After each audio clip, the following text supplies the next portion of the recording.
하늘의 문을 엽니다. 예, 성탄절은 예수님의 생일입니다. 생일날 빠지는 사람들은 굉장히 곤란한 분들인데 어젯밤에 생일잔치 다 하고 집에서 푹 주무시는 분들도 계실 것 같습니다. 저도 어릴 때 성탄절의 기억이 있는데요. 성탄절 예배는 항상 좀 땡금 맞았어요. 왜 그러냐면은 밤새 학생들과 함께 교제의 시간을 가지고 그리고 또 새벽송을 돌고 그렇게 끝나면 한 4시 되거든요. 그리고 눈 붙일 여가도 없이 예배가 시작이 됩니다. 그렇게 시작된 예배는 단 한 번도 제가 그렇게 믿음이 충만하고 또 사모하였지만은 성탄절 설교가 기억나는 게 없어요. 그 이야기는 저 목사님이 설교를 시작하는 순간 지침 상태의 모드로 들어갔습니다. 그래서 오늘은 제가 그런 죄가 있기 때문에 설교 시간에 조는 거를 충분히 용서해 드릴 수 있습니다. 충분히 용서해 드릴 수 있습니다. 그래서 내년에는 우리가 이 성탄절 예배를 드릴 때 성가대 중심으로 이 성탄절 예배가 드려지기를 소망합니다. 칸타타 형식으로 통해서 극 예배 형식으로 이 성탄절 예배가 진행이 되고 설교는 조금 하고 나레이션과 그리고 또 군데군데 성탄의 의미를 되새길 수 있는 어떤 걱정 예배가 내년에는 드려질 것을 성가대 지휘자님이 약속을 해 주신 걸로 믿습니다. 예. 아마 1년 준비하셔야 될 거예요. 어떤 예배의 다양성이 어차피 성탄절에는 굉장히 피곤하고 또 졸리는 시간이기도 하지만은 그러나 그 성탄절 예배 때 줄 수 있는 특별한 은혜가 있다고 하면 결코 빠질 수 없는 예배가 될 줄로 믿어요. 할렐루야. 예, 여러분이 아멘을 좀 크게 하시면 성가대에 힘을 얻어서 연초부터 준비하고 들어갈 거예요. 아멘이십니까? 예. 오늘 이 본문의 말씀을 보면은 좀 이상한 장면이 하나 있는 것이죠. 그게 뭐냐면은 이 모든 예수 그리스도가 주인공이시고 그리고 예수님이 이 땅에 오신 사건은 그 무엇과도 대체될 수 없는 그런 중요한 중심입니다. 그런데 그 예수님이 이 땅에 오시기까지 위해서 그간 우리 몇 주에 걸쳐서 어떤 이야기들을 했냐면 많은 거기에 희생들이 있었다는 이야기예요. 심지어 오늘 놀라운 이야기는 여기 보면 정말 안타깝지만은 오늘 우리가 2장 그 말씀 읽은 가운데 18절의 말씀에 보면 라마에서 슬퍼하며 크게 통곡하는 소리가 들리니 라헬이 그 자식을 위하여 애곡하는 것이라 그가 자식이 없으므로 그 위로를 받기를 거절하였다 하미니라 하고 그 뒤에 어떤 사건이 있는 겁니까? 예수님이 나신 베들레헴 중심으로 해서 3세 이하의 아이들을 다 헤롯이 죽이라고 명령을 하는 거죠. 왜냐하면 그 아이를 죽이기 위해서 사실은 많은 아이들이 이 성탄절에 죽게 된 것이죠. 어쩌면 전혀 이름도 어떤 그런 존재의 어떤 그런 가치를 증명하기도 전에 헤롯에 의해서 죽었던 것이 아픈 이 성탄절이에요. 그럼에도 불구하고 이 성탄절 우리에게는 기쁘다 구주 오셨네라고 외칠 수 있는 이유는 예수님이 이 모든 인류의 죄를 대신하여 우리에게 오신 것이기 때문에 그렇습니다. 그래서 거기에 베들레헴에 왜 베들레헴이었는지를 이야기를 했고요. 그리고 왜 마구간인지 그리고 왜 마리아인지 그리고 오늘 우리가 주목하는 사람은 바로 요셉이라고는 이 사람입니다. 제가 성지순례를 갔을 때 요셉 기념교회를 간 적이 있었습니다. 마리아 기념교회가 베들레헴에 마리아 기념교회가 나사렛에 가면 있는데 그 나사렛에 마리아 기념교회가 있으면 그 뒤에 아주 작은 베들레헴 나사렛 그 작은 교회가 하나 있는데 그게 뭐냐면 요셉 기념교회예요. 요셉 기념교회에 가면 특이한 동상이 하나 있습니다. 그 특이한 동상을 제가 사진을 좀 찍어서 보여드리고 싶은데 영상이 좋지 않아서 설명을 드릴게요. 요셉 상이 이렇게 있다 그러면 그 요셉 상 뒤에 그 요셉 상 바로 뒤에다가 붙여서 마리아가 이렇게 근심하고 있는 그런 상이 바로 등 뒤에 그려져 있어요. 많은 사람들이 그 요셉 상을 보면서 그 뒤로 돌았을 때 그 뒤에 있는 마리아를 보게 되는 거죠. 어떤 특별한 조각과의 영감에 의해서 만들어진 조각인 것 같습니다. 저는 그 상을 이렇게 보면서 참 요셉이라는 인물을 새롭게 보는 그런 기회가 됐어요. 왜 그러냐면 요셉은 성경에 단 한마디의 말이 없어요. 단 한마디의 사실은 말이 없는 이 요셉이거든요. 마리아의 선택에 의해서, 그리고 또 마리아의 헌신에 의해서, 그리고 하나님의 초청 앞에 전혀 어떤 건 말이 없이 그냥 자기 길을 하나님이 이끄시는 대로 묵묵히 가는 사람입니다. 그리고 그 기념교회 안으로 이렇게 들어가서 그게 이제 순서에서 제가 그 성지순례를 하고 있는 분들을 위해서 기도하는 시간이 되었는데, 그 기도를 제가 기억을 합니다. 하나님 아버지, 이 땅에 있는 모든 믿음이 있는 여인들의 남편이 요셉과 같이 되게 해주세요. 여기서 근사님이 눈물을 쥐어 짰습니다. 심지어는 막 흐느끼는 분도 계셨어요. 왜요? 그런 요셉. 어떤 면에서 우리 남자들은 하나님의 세계와 하나님의 나라와 이런 것들에 대해서 보다는 오늘 신문을 보지 않으면 지구가 망할 것 같고, 오늘 뉴스를 내가 보지 않으면 우리나라의 모든 문제가 다 큰일 날 것 같은 사명을 가지고 시사나 정치나 이런 것에 우리는 많은 신경을 가지고 있으나, 사실 여인들의 생각은 그것보다 훨씬 더 큰 생각, 하나님의 나라와 또 내 영혼의 문제와 그리고 인생의 문제, 이런 것들에 대해서 주신 이 말씀을 쫓아서 따라가잖아요. 근데 남자들 그게 좀 별로 시덥잖아 보이는 겁니다. 사실 그런다고 해서 우리가 한번 며칠 뉴스를 안 본다고 해서 세상이 안 돌아가는 것도 아니거든요. 근데 그거 안 보면 큰일 난 줄 알아요. 우리의 남자들은 세계를 구해야 되고, 그리고 또 지구 평화를 위해서 힘을 써야 되기 때문에 이런 생각들을 가지고 있기 때문에 늘 기차 평행선처럼 말입니다. 같이 살지만 동상이몽의 꿈을 꾸는 경우가 굉장히 많이 있어요. 그런데 말입니다, 이 요셉이라는 사람은 어쩌면 축을 마리아의 잉태, 즉 예수 그리스도의 오심에 거기다가 축을 옮겨놓고 그 마리아가 가는 길에 늘 그늘이 되어주는 사람인 거예요. 늘 큰 그늘이 되어주는 사람인 거예요. 그래서 그게 그렇게 확 와는데 우리 근사님들 너무 불쌍한 거야. 이 성지순례도 같이 못 오고 말입니다. 그렇게 와서 그래서 그 근사님들한테 그런 마음이 들어서 저도 반성도 되고, 목사가 반성할 정도니 오죽하겠냐고요. 그래서 그렇게 기도를 드렸던 기억이 나는데, 그래서 그 다음에 가나 혼인교회 갔을 때 어떤 근사님이 저한테 선물도 줬어요. 은혜 받았다고. 그러면서 참 목사님 기도에 얼마나 큰 힘이 됐는지 모른다고. 감동들을 안 하시네요. 제가 그런 사람입니다. 근데 그게 참 그렇게 기억이 나요. 그래서 그 뒤부터 요셉을 자꾸만 성경을 볼 때마다 요셉을 좀 다르게 이렇게 보게 되는 습관 같은 것이 이렇게 생기게 돼서 아마 제가 이런 설교를 이렇게 자주 했던 것 같아요. 사실 요셉은 우리가 성경을 좀 자세히 보면은 그가 마리아와 함께 베들레헴까지 가는 길에 있어서 3개월의 여행을 한 겁니다. 그 거리가 그렇게 되는 것은 아니지만 중간에 들린 곳이 있었죠. 그러면서 베다니를 들리고 그렇게 해서 그 여행을 하고, 더 놀라운 것은 뭡니까? 그곳에서 이제 예수님이 태어나시고 난 다음에 하나님께서 오늘 성경에 보니까 마리아에게 말한 것이 아니라 요셉에게 현몽하였다 그럽니다. 마리아가 아니라 요셉에게 하나님께서는 말씀을 하시는 것이죠. 마리아는 요셉에게 하나님께서 그 꿈을 통해서 13절에 보니까 그들이 떠난 후에 주의 사자가 요셉에게 현몽하여 라고 얘기합니다. 이게 사실 마리아가 더 영역이 있는 것 같고, 마리아가 지금 태중에 예수님을 품은 것인데 말입니다.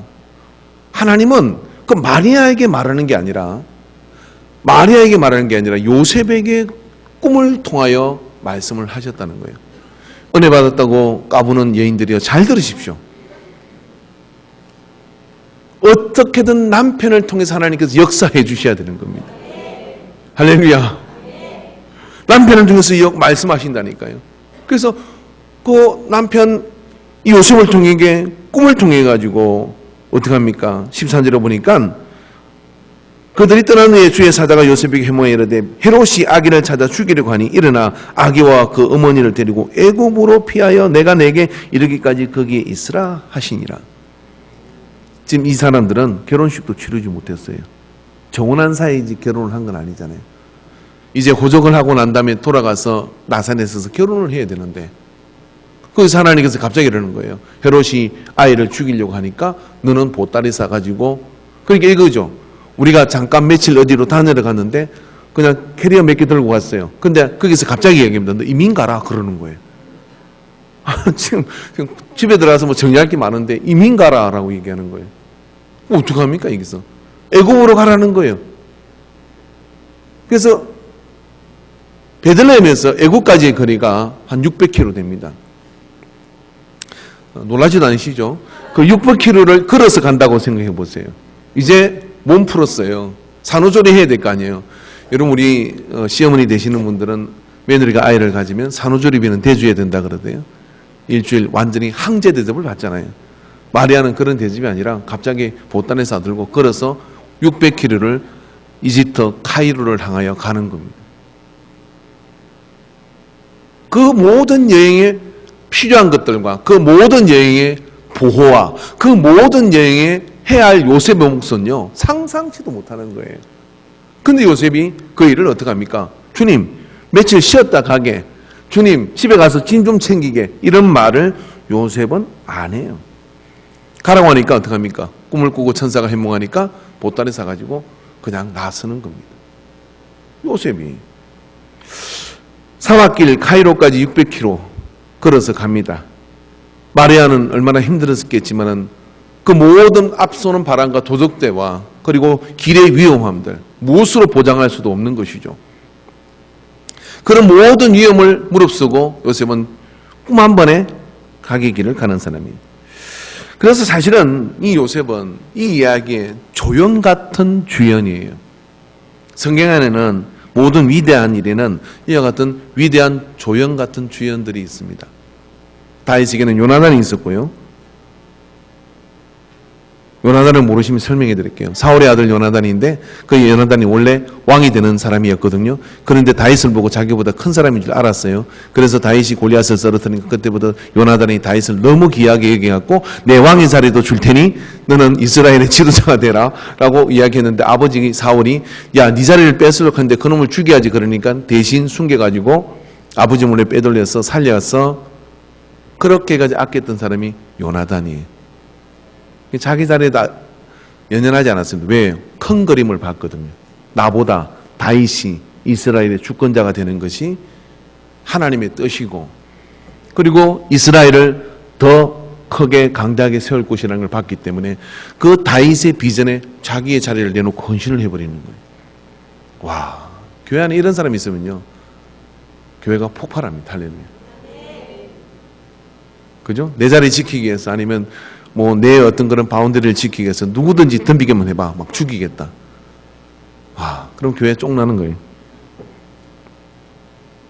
제 표현이 거칠다면 죄송합니다. 그런데 말입니다. 이게 성경의 이야기예요. 그러죠. 사도 바울이 사도 바울 되기 위해서는요. 자주상사 루디아라는 여인도 있고 디모데도 있고 그중 우리가 주목할 만한 사람 또 있습니다. 브리스길라와 아굴라라는 부부가 있었습니다. 이 브리스길라 아굴라는 부부는 별로 자기의 어떤 그런 이야기들과 자기의 어떤 영역을 잘 어필하지 않았습니다. 그러나 그 당대에 아볼라라는 사람이 있었는데 사도행전 18장 26절부터 보면은 이 아볼라라는 사람은 아주 논리적이고 학자이며 그리고 말씀을 정통하게 잘 전하는 사람입니다. 그가 얼마나 기독교 변증가로서 강력했는지 유대인들을 설득시킨 데 대단했어요. 구약의 성경의 말씀을 가지고 그리스도가 예수인 것을 설득하는데 그 다 그냥 설득을 당하는 거예요. 그런데 말입니다. 그 집회에 참석했던 브리스길라 아굴라가 본문에 보면은 사도행전 18장 26절 그가 해당에서 담대히 말하기 시작하거늘 브리스길라와 아굴라가 듣고 데려다가 하나님의 도를 정확하게 풀어 이르더라. 아볼로가 아가야로 건너가고자 함을 형제들이 그를 격려하여 제자들에게 편지를 써서 영접하여 했더니 그가 감히 은혜로 말미암아 믿는 자들에게 많은 유익을 주니 이는 성경으로서 예수는 그리스도라고 증언하여 공중 앞에 힘있게 유대인의 말을 이김이니라 그랬어요. 아굴라가 굉장히 탁월한 사람인데 그 탁월한 사람 앞에 면전에서 논쟁을 붙은 게 아니라 어떻게 하냐면 끝나고 난 뒤에 불러다가 예수님이 더 자세히 가르쳐준다. 근데 이 사람이 누구냐? 바울의 동력자들이에요. 굉장히 자기는 탁월한 사람들이에요. 이 부분은. 그럼에도 불구하고 어떻게 하냐면은 자기를 나대기보다는 언제나 바울과 예수님의 도를 빛나게 하는 사람. 위대한 조연이지만 주연 같은 조연입니다. 어쩌면 우리의 삶 가운데 이런 어떤 조연 같은 주연들이 사실은 상황을 더 아름답게 만들고 빛나게 만듭니다. 그렇기 때문에 여러분 우리가 이 성탄절에 말입니다. 이 성탄절은 어떤 것이냐면 누구나 모두가 주인공인 것이고요. 이 성탄의 놀라운 어떤 한 사건을 위해서 얼마나 우리가 다 표현하지 못한 많은 부분들까지도 많은 사람들, 많은 상황들이 그 예수 그리스도가 오시기 위해서 헌신하고 희생한 것을 볼 수 있어요. 그 이야기를 우리가 다 할 수는 없습니다. 하지만 우리는 좀 요셉은 자세히 볼 필요가 있는 것 같아요. 요셉을 우리가 보면 그는 첫 번째 요셉은 특징 있는 사람 중에 하나인데 그는 어떤 사람이냐면 꿈을 꾸는 사람이죠. 구약의 요셉도 꿈을 꾸는 사람이었습니다. 마치 어떤 하나님의 섭리가 있는 것처럼 이 신약에 나오는 예수의 마리아의 남편 요셉은 꿈을 꾸는 사람이에요. 성경에 기록되기를 그가 마태복음 1장 20절 그리고 2장 13절 2장 19절에 세 번의 꿈이 그의 꿈이 나옵니다. 마태복음 1장 20절을 보니까 이 일을 생각할 때 주의 사자가 현몽하여 이르되 다윗의 자손 요셉아 내 아내 마리아 데려오기를 무수하지 말라 그에게 잉태된 자는 성령으로 된 것이니라. 근데 요셉이 그게 아멘 아니면 그게 어찌 그런 일이 요셉이 그게 나는 어떻게 하라고 아니면 요셉이 그게 뭐 주의 뜻입니다 따라 이 말이 없는 사람이에요. 요셉은 그렇게 말하고 끝났어. 근데 어떡합니까? 마리아를 데리고 베들레헴으로 가는 거예요. 마태복음 2장 13절에 오늘 말씀이죠. 그들이 떠난 후에 그리고 난 뒤부터 이민을 또 갑니다. 마태복음 2장 19절에 헤롯이 죽은 후에 주의 사자가 애굽에서 요셉에게 현몽하여 이르되 그리고 그 꿈을 꾸고 또 어떡합니까? 애굽에서 나사렛으로 이스라엘로 돌아오는 거예요. 그러니까 말 없는 사람이에요. 말은 없지만은 요셉은 말이 없는 사람이지만 그게 토도 달지 않고 왜라고 하는 질문도 잘 하지 않는 사람입니다. 저는 이게 옳다 그러다를 얘기하는 게 아니에요. 근데 그가 그렇게 하는 이유는 뭐냐면 어쩌면 마리아가 믿음이 좋을까 요셉이 믿음이 좋을까 할 때 저는 요셉에게 한 표를 더하는 거예요. 교회 안에서 이렇게 보면요 여자분들은 막 그렇게 은혜를 받고 할렐루야 그런데 막상 뭔 일을 할 때 별로 결단력이 별로 없어요. 근데 남자분들은 이렇게 예배를 드리고 눈만 끔뻑거리고 앉아 계시다가 그냥 뭐 이렇게 뭐 생각하시는지 잘 모르겠는데 그러다가 어떤 중요한 일을 결정할 때는요 그 일에 있어서 하나님께 헌신하는 것은요 뭐 그렇게 하는 거야 라고 하는 그런 모습을 보면 목사님 저는 누가 믿음이 좋은가 가끔 헷갈려요. 이 땅에 오늘의 성탄절이 있기 위해서 어쩌면 세상은 우리에게 요셉 같은 믿음을 요구하는지 모릅니다. 속된 세상의 사람들이 이렇게 얘기하잖아요. 저 예수 믿는 사람들은 천국 가면 입만 떠 있을 거라고. 왜 그런 말을 들을까요? 말이 정산유수예요. 그리고 입이 항상 앞서요. 그게 아주 질린다는 거죠. 어쩌면 이 시대 자체가요. 우리는 말 안 하고 살 수가 없나 뭐 그런 노래처럼 뭐 그 노래 뒤에는 항상 한 소절 알아요. 저는 나르는 무슨 뭐 고요새처럼 뭐 수많은 말들과 뭐 얼마나 말의 공해가 심한지 몰라요. 얼마나 말은 공해에 질리는지 모릅니다. 그런 면이 좀 있어요. 그런데 우리 기독교 전체를 볼 때 세상이 기독교를 이해하는 세상이 우리 교회를 이해하는 그 어떤 모습 중에 말입니다. 예수님 떠오르는 예수 믿는 사람 떠오르는 그 이미지가 뭘까? 오늘 아침에 손양원 목사님의 그 일대기가 잠깐 이렇게 방송의 성탄 시즌을 위해서 나오는 걸 보았어요. 전에 본 것이지만은 왜 손양원 목사님이 세상은 감동을 하는 것일까요? 왜 손양원 목사님에게 세상은 아직도 그 사랑을 잊지 못하는 것일까요?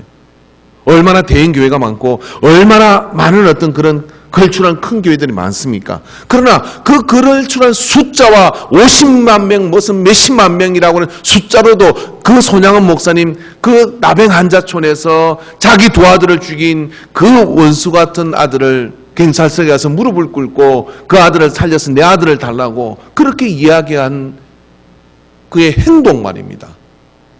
그 행동은 아직도 그걸 덮을 수 있는 어떤 그림이 없는 거예요. 세상이 감동하는 것은 말이 아니라 행동인 거죠. 저는 요셉의 신앙이 우리에게 지금 필요한 시대라고 믿습니다. 우리가 외쳐야 되고 말해야 되고 그게 틀렸다는 이야기를 하는 게 아니에요. 그러나 이 시대는 그 말의 공예에 시달리는 시대인데 세상은 우리를 향해서 행동할 것을 이야기하는 거예요. 너희가 꿈을 꾸었느냐? 너희가 하나님의 말씀을 받았느냐? 너희가 하나님의 인도하심을 받았느냐? 그게 이 핑계 저 핑계를 대는 것이 아니라 하나님의 인도하심을 따라 걸음을 내딜 수 있는 행동하는 믿음, 그걸 보기를 원하는 것 아닙니까? 얼마나 그 설교에 은혜를 받고 얼마나 그 설교에 많은 감동을 받았다가 그 위대한 영웅이 퇴장할 때는 자기 자식 챙기는 것으로 초라한 퇴장을 하고 마는 이것에 우리도 놀라고 세상은 더 놀랄 거라고 생각합니다. 그렇습니다, 여러분. 요셉의 신앙이 지금 이 시대에 필요한 신앙입니다. 요셉은 마리아가 받은 비전과 하나님의 현몽하심에 어떤 토도 달지 않고 왜라고는 질문도 사실은 하지 않습니다. 그저 묵묵히 그 행동을 하는 것이죠. 이런 그림을 한번 그려보셨어요? 요셉과 예수님이 30년 가까이를 같이 지내는데 그 가운데 이제 열 몇 살이 되면서 이제 열 몇몇 살 된 아버지를 도왔을 거라고 믿어요. 또 그 유전에 오면은 예수님께서는 멍에를 참 잘 만들었다는 거죠. 그때 분명 아버지 목수인 요셉을 도와서 예수님이 그 일을 같이 했다는 이야기죠. 같이 할 때 무슨 이야기를 했을까요? 대화는 있었을까요? 분위기가 어땠을까요? 모르겠습니다.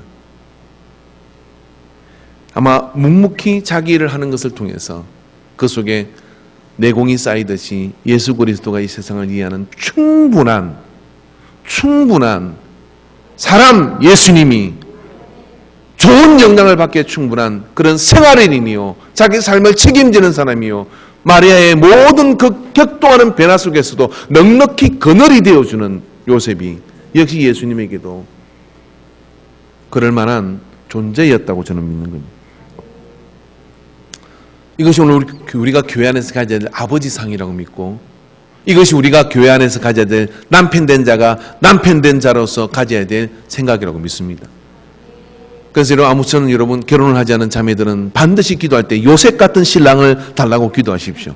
그게 구약의 요셉이든 신약의 요셉이든 다 좋습니다. 구약의 요셉은 총리가 됐고요. 한 여자만 거느리고 살았고요. 구약의 요셉은 정말 넉넉하게 하나님 마음을 잘 이해하는 사람이었어요. 신약의 요셉은 이 마누라가 받은 비전을 하나님의 음성을 들으면서 계속해서 그늘이 되어주는 사람이에요. 아마 지금 내 남편이 요셉 같은 남편이라고 믿으시는 분들은 아멘 하시기 바랍니다. 그 믿음대로 될 줄로 믿습니다. 계속해서 아멘을 하면 계속해서 여러분 요셉 같은 신랑이 안 되고 요셉 같은 신랑을 만나지 못하고 그럴 겁니다. 다시 한번 묻겠습니다. 지금 내 남편이 요셉 같은 신랑이라고 믿으시면 아멘 하십시오. 바꿀 수 없잖아요. 그러니까 믿으세요. 할렐루야. 여자분들은 남편이 제자들 뭔가 이야기를 해주기를 원하죠. 예, 그것도 좋습니다. 그런데요, 중요한 건요, 사람마다 사랑을 표현하는 방법이 다 다른 것 같아요. 근데 성경에 나오는 이 요셉은 말입니다. 표현이 행동이었어요. 표현이 그 아내가 가지고 있는 상황과 환경에 대해서 자신이 그늘이 되어줘서 같이 가는 행동. 이것이 오늘 우리 교회가 가져야 될 신앙의 모습이어야 된다고 생각합니다. 우리 이번 성탄절에 우리 교회가 그런 어떤 그림을 좀 그려갔으면 좋겠습니다. 인간계에 그러면요, 그 인간계를 통해서 미치는 그늘과 그 인간계를 통해서 미치는 그 행동들과 그런 어떤 포석들이 느껴져서 그 교회는 정말 이 땅에 아름다운 교회이고 할렐루야 존재의 가치가 분명히 있는 교회이고 저런 교회가 되어야 되지 않는가, 그런 어떤 그림을 만들어갈 수 있는 우리 인간교회 되기를 바랍니다. 할렐루야. 그래서 요셉 같은 교회가 되기를 주님으로 축원합니다. 요셉 같은 우리 남성교회가 부흥되기를 바랍니다. 할렐루야. 요셉 같은 어떤 그런 신랑들이 계속 들어오기를 바랍니다. 이제 우리가 정말 현실적으로 생각해 봅시다. 결혼하지 않은 자매들만 아멘합니다. 하나님 아버지 이 딸들에게 요셉 같은 신랑을 주시옵소서. 왜 그래요? 이 앞에 결혼한 사람이 아멘을 해요. 할렐루야. 예, 그런 역사가 있게 되기를 바랍니다. 요셉은 말이 없고 그렇게 행동하는 사람이 요셉은 그렇게 행동을 통해서 자기 삶을 선택했어요. 그러나 여러분 우리가 잘 기억해야 될 것은 사실은 이게 여자의 머리는 남자라 그랬는데요. 이게 참 안타까운 이야기지만은 여자는 그 남편을 통해서 하나님의 복을 받는 거예요.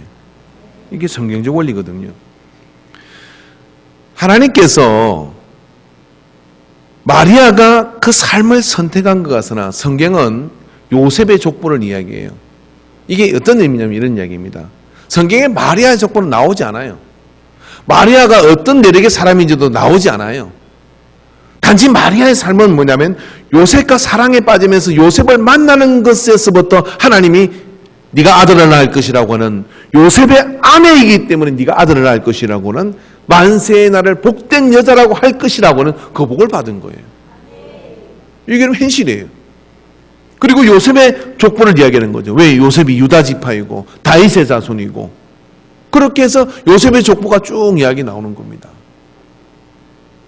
여러분 이게 뭐냐면 이런 얘기죠. 하나님이 요셉을 선택했지 마리아를 선택한 게 아니에요. 하나님이 요셉을 선택하고 어떡하냐. 요셉과 결혼할 정원한 사인 마리아에게 하나님이 예수 그리스도를 통하여 나도록 해주셨다는 거예요. 그래서 우리가 기념교회를 세운다고 하면 저는 분명히 요셉교회 기념교회를 더 크게 세울 거예요. 마리아의 기념교회보다 요셉 기념교회가 훨씬 더 커야 되는 게 맞는 겁니다. 그렇잖아요. 마태복음 쭉 보십시오. 예수님의 족보를 이야기할 때 요셉 족보를 이야기하지 마리아의 족보를 이야기하지 않는다. 이게. 그건 즉 다시 말해서 하나님이 요셉을 선택하고 요셉이 선택한 마리아를 통해서 하나님의 뜻을 성취하신다. 이런 이야기입니다. 그렇기 때문에 여러분 오늘 우리 안에 어찌든지 목숨 걸고 주님 나라 가는 그날까지 내 남편을 요셉을 만드시기를 축원합니다. 교회는 요셉 같은 행동하는 교회가 되기를 바랍니다.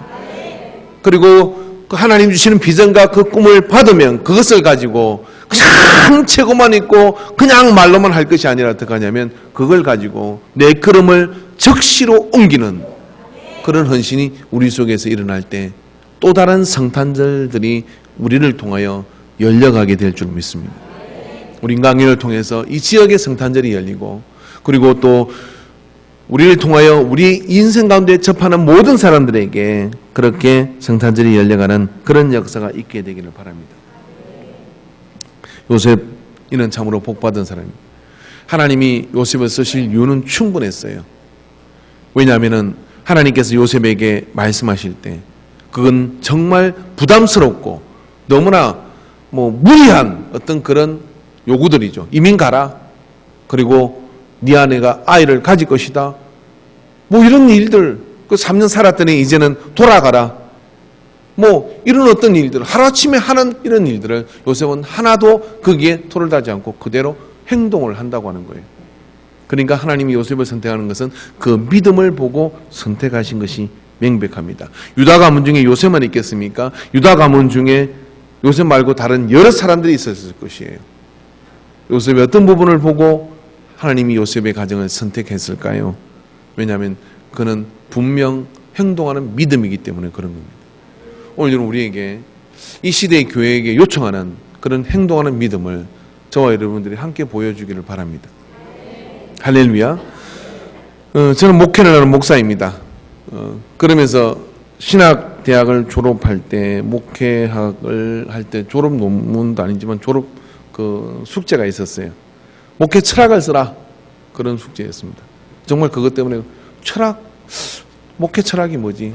신학으로 헌신했지만 왜 내가 목회를 해야 되는지 이런 것들을 고민스럽고 주제를 던지는 주제였어요. 일주일 내내 그리고 밤을 꼬박 새기도 하고 그러다가 한 줄을 발견했어요. 예수님처럼 목회하자. 그리고 한 줄을 써냈어요. C뿔을 받았습니다. 그게 예수님 나의 상황과 나의 어떤 영성을 이해 못했어요. 내용이 없잖아, 내용이. 그렇지만 기분 좋은 시풀이었어요. 낙자 안 준 걸 천만다행이라고 생각하고, 그리고 세월이 지나서 다시 묻습니다. 어떻게 목회하는 걸까? 역시 대답은 예수님처럼. 그래서 뭘 할 때마다 항상 예수님이라면 어떻게 했을까? 이렇게 질문을 던져요. 근데 예수님은 요셉의 인간으로 볼 때 요셉의 아들이고 사람 요셉의 영양 속에 사실은 인성은 길러지는 거거든요. 그랬을 때 예수님도 역시 어떠하십니까? 30년을 꼭 참으셨다가 3년의 말씀을 하시죠. 그 3년의 말씀을 하실 때 겸손을 가르칠 때 자리에 일어나서 수건을 들고 발을 먼저 닦으십니다.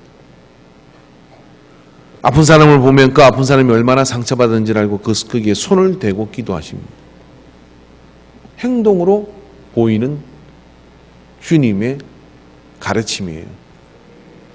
오늘 한국교회와 우리는 너무나 립서비스에 충실한 입술과 말로만 그렇게 하는 그런 어떤 하나님이 당신을 사랑합니다 라고 하지만 막상 어떤 이익과 계산이 개입이 되면 금방 본색을 드러내버리고 내게 조그마한 어떤 그런 손해가 끼치는 어떤 부분들이 생긴다 그러면 언제든지 옛사람이 나와가지고 나를 세워서 주판안을 튀기면서 계산기를 두드리게 되는 그런 상황을 우리는 행동하는 믿음이라고 할 수 있을까요? 요셉은 그런 신앙이 아니었던 것이죠. 그래서 오늘 우리가 그런 어떤 요셉의 모습을 가지고서 어렵지만 한 걸음씩 한 걸음씩 나아간다 그러면 세상은 반드시 교회에게로 돌아올 겁니다. 돌아와야 된다는 이야기를 왜 하느냐면요, 여러분. 통계적으로 보면요, 교회를 비난하는 글들이 지금은 교회를 칭찬하는 글들보다 많은 시대입니다. 예, 그게 사단의 역사라고 말할 수 있습니다. 그럴 겁니다. 그리고 세상이 그런 어떤 사단의 계략과 전략 속에서 아주 공격적으로 바뀌어 있는 게 사실입니다.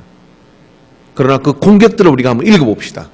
그러면서 거기에 우리가 반성할 것은 없는지 우리가 들여다봐야 되는데 과연 우리는 교회는 세상을 향해서 뭘 주고 있을까? 어쩌면 성탄들도 사실은 빼앗겨버린 것 아닙니까? 지나가다 보면 교회보다 훨씬 더 현란한 조명들을 이 성탄절에 막 설치해서 그렇게 보여주고 있습니다. 우리가 이런 어떤 조명을 달고 뭐 이렇게 네온들을 설치하고 이런 것들은 주님이 오신 것을 환영하게 하는 것이죠. 그러니까 예수님 다 빠져버리고 산타크로스가 다 차지해버리고 그 다음에 전혀 성탄절과 상관이 없는 그런 축제들이 자기 마음대로 일어나고 있어요. 성탄절을 빼앗긴 것이죠.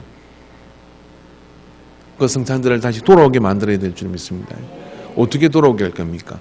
요셉의 신앙을 가지고 우리가 나갈 때 성탄절을 교회로 다시 돌아오게 만들 줄로 믿습니다. 할렐루야. 예, 안 줄고 참아주신 여러분께 감사를 드리고 이만 말씀을 줄이도록 하겠습니다. 기도합시다. 하나님 아버지, 대사한 줄 없는 요셉, 그러나 하나님은 분명히 요셉에게 현몽을 하여 모든 이 성탄의 사건을과 어린 아기 예수를 보호하고 또 이끌며 나아가도록 하는 일에 요셉 이가 그늘이 되어 이 모든 일에 앞장서 나간 것을 보게 하심을 감사합니다. 우리 안에 말은 없지만 요셉과 같은 행동하는 믿음이 우리 안에 자라게 하여 주시옵소서. 그래야 아버지는 참으로 큰 힘을 줄 수 있는 그늘들이 되게 하여 주시옵시고 하나님이 말씀하시는 그 말씀에 정종하여 그 말씀을 따르는 요셉의 믿음을 우리가 배우게 하여 주시옵소서. 세상 사람들의 박수를 받은 적이 없으나 그는 분명 하늘에서 큰 자이고 하나님이 인정하는 자이며 하나님이 쓰시는 사람인 것을 믿습니다. 인광 안에 속해 있는 모든 사랑하는 남자 성도님들이 다 요셉이 되게 하여 주시옵시고 아직 예배에 들어오지 못한 모든 사랑하는 남편들이 요셉이 되게 하시고 아버지는 또한 그런 상을 가져서 그런 아비가 되게 하고 아버지는 그런 어른이 되도록 우리를 사용하여 주옵소서. 주께서 우리 가운데 함께 하시는 은혜를 감사드리옵고 예수님의 이름으로 기도하옵나이다. 아멘.